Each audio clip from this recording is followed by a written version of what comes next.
And the broker said, yeah, I'm sure that the sellers would come down a bit, so you might have been able to put an offer in at 35. Is that a yawn or a sneeze? Yawn. Was it a yawn? Sorry, I'm not yawning. Was it me? No, I'm just tired. Because of me? Oh man. I'm really interested. I think it's just because it's really like the hot air. Oh. Hi, I'm Lauren and this is Chris and this is Sailing Indiana. We're two pretty average people. We have pretty average jobs, have to pay bills like everybody else. We have bought a sailing boat and this is our story. She is a 1989 Gib'sea 372. She's 11.5 meters and she's French.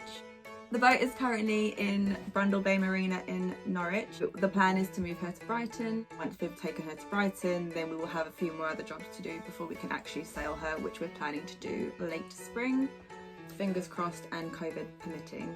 So if you want to come on this journey with us, keep watching as we swap a life in the city for a life at sea. Do it. Do it. Well, I'm doing it. Yeah. All right, okay. Hi, I'm Lauren and this is Chris and this is Sailing Indiana. Ta-da! Ta-da! We crazily bought a boat. Actually did it. And we thought we would talk you through why on earth we bought a boat during 2020. Mm-hmm. And how, well, not all the nitty-gritty details, but, and what was the next one? What she is. Oh yeah, what? And what boat we bought. Yeah, and what it is. Yeah. Why did we choose to buy a boat? Do you want to talk about why you chose to buy a boat? Or would you like me to explain why I chose to buy a boat? Well, it was... I didn't buy a boat. No, we could still... Yeah, I'm a stowaway. This little stowaway. Coming along for the adventure. Yeah. Yeah, the idea of buying a boat is, I suppose...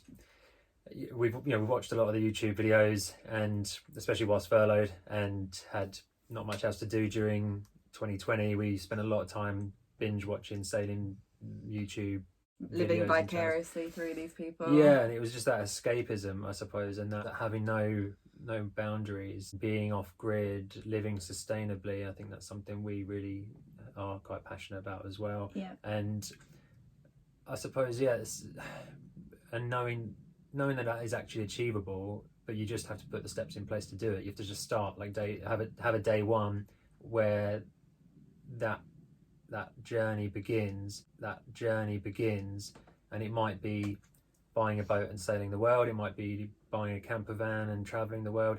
It could even be just sort of moving out of a city, living somewhere more rural, and getting a little allotment or whatever it is that appeals to you. Absolutely, there's different ways of achieving that idea of escapism and calm and sort of tranquility maybe, but that I think it comes with maybe some big life changes. Living in central London and working in an office is something that you might strive for and think that this is what is right, working the job and getting the big salary and putting a car on the drive and a roof over your head, and there's nothing wrong with that,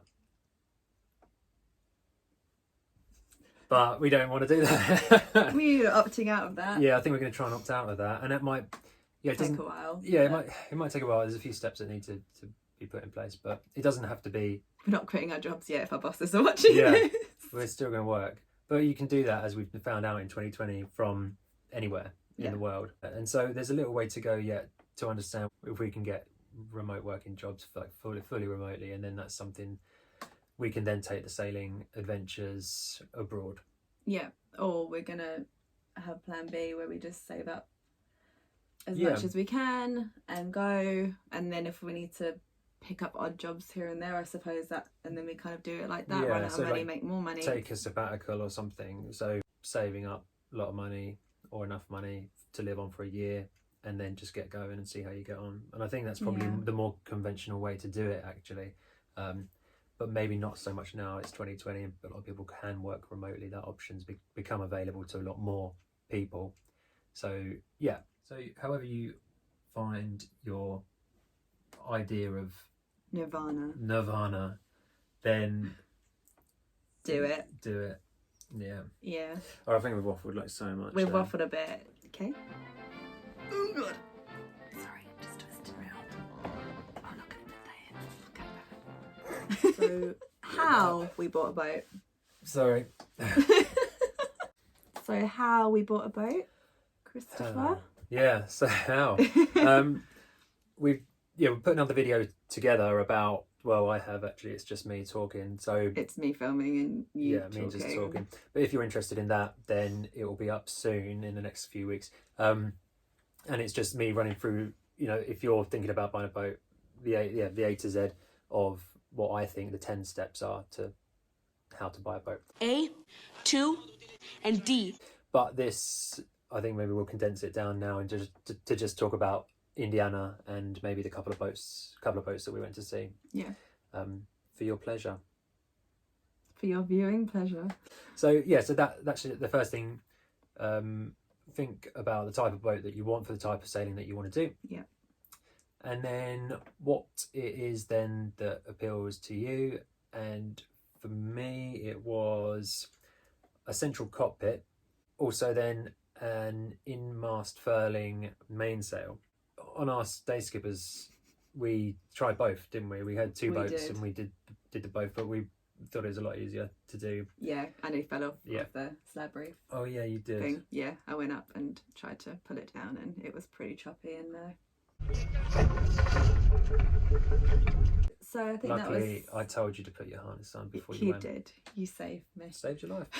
Yeah, so it's a central cockpit and the roller furling was what I was looking for when I was boat shopping. And usually a central cockpit comes with a big aft cabin.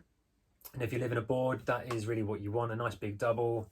And instead of the two, usually there's a twin on each side of the aft cabins. That was the checklist. And so then we just narrowed it down really. And I think you've got to sort of have, again, like a day one of going, right, I've been looking, I've been researching, I know I want to buy a boat, I've got to go and start looking at boats. So you have to, just go and do it. So pick up the phone to a broker and hopefully, you will start learning more and more after you, visit more and more boats. So first boat that we went to see was Beneteau 36cc, because that is really the only Beneteau in the price range anyway that has a central cockpit. They are limited, but I think Beneteaus are pretty decent for the money. And yes, people might call them plastic fantastic, but really the budget was not going to afford anything like a Halberg Rassi. No. And so not yet. Yes, not yet. So I'm happy to look in that price range. The Beneteau, we'll show you around quickly. A lovely sort of deep cockpit and kind of lovely, kind of well laid out. Went down into what was a pretty big saloon, and actually I think it was quite presentable in that part of the boat. We just sort of spent some time really ripping it apart, pulling things up and checking all the little nooks and the crannies, and just really sort of getting the feel of it, because this was first boat that we'd stepped on since doing our day skipper, so we were quite excited. As you can see, there was a sort of big galley down the side, which was really a real sort of attraction. A nice double fridge as well. Love the galley. Yeah, there was double surfaces on either side, and I think that's what drew us into that to begin with, wasn't it? Yeah. The big aft cabin at the back, a little bit messy. That's what we're really looking for. It's that double bed, and nice living space really. You can sort of separate yourself from the saloon and take yourself out there.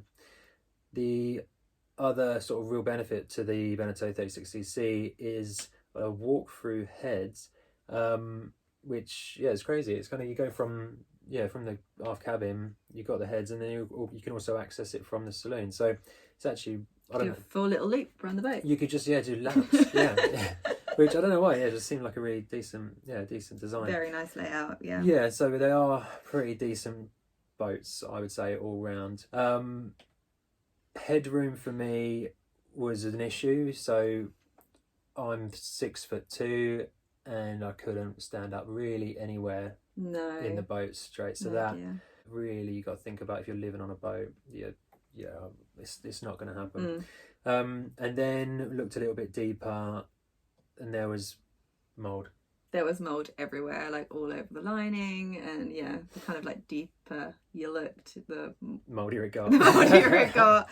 Obviously, maybe just been left for a little bit longer, and people hadn't quite kept up the maintenance on it. So yeah, and you don't know if that's an issue, deeper issue. You know, if there's water coming in and things. And again, with our experience, it wasn't enough to sort of start being able to tell where the mold, you know, if it's just general maintenance, you know, general wear and tear. Or if it's... Yeah.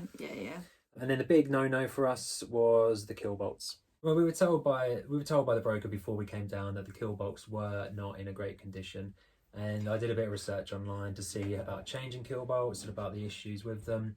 And it's either a really easy job that you can tackle, or it's a really really sort of expensive job, because you've got to take the boat. If it's bad, you've got to take the boat out of the water and drop the keel off and all sorts. It's probably not the jobs that we wanted to be doing on our first boat. Yeah, it just took the fun out of it a little bit for us. Yeah. I know you can't buy a boat thinking that there's no jobs to do, because that's the idea, is that there will be something. Yeah, continual boat maintenance is what we've been told, but not. Yeah, I think not rusty keel bolts. Not fancy it. Yeah, I don't know. Maybe people think that that's not the biggest issue, but for us it seemed like it was too big for us to say yes. But I think maybe also actually the price tag. I think that was more of the issue. If it had been a slightly cheaper boat, we might have gone, okay, well, we'll work out how to fix it. But for the price of the grand total of 50 grand, that was like minimum. I think that was the lowest. Yeah, the guy wasn't budging. Someone had come to see it before and had offered 45, and they were no. So, and our budget was not 50,000. Was not 50. Well, not. I mean, the budget was.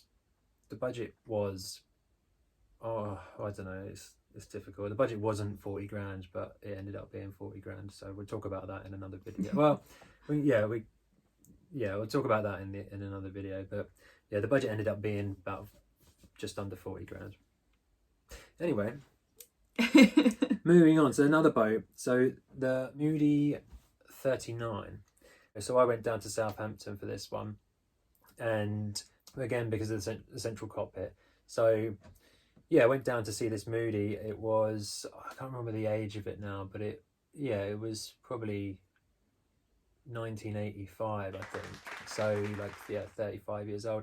And yeah, so it was a lovely boat. They're really kind of beamy, a massive sort of deep cockpit, so really nice and safe, and everything looked pretty clean and tidy outside.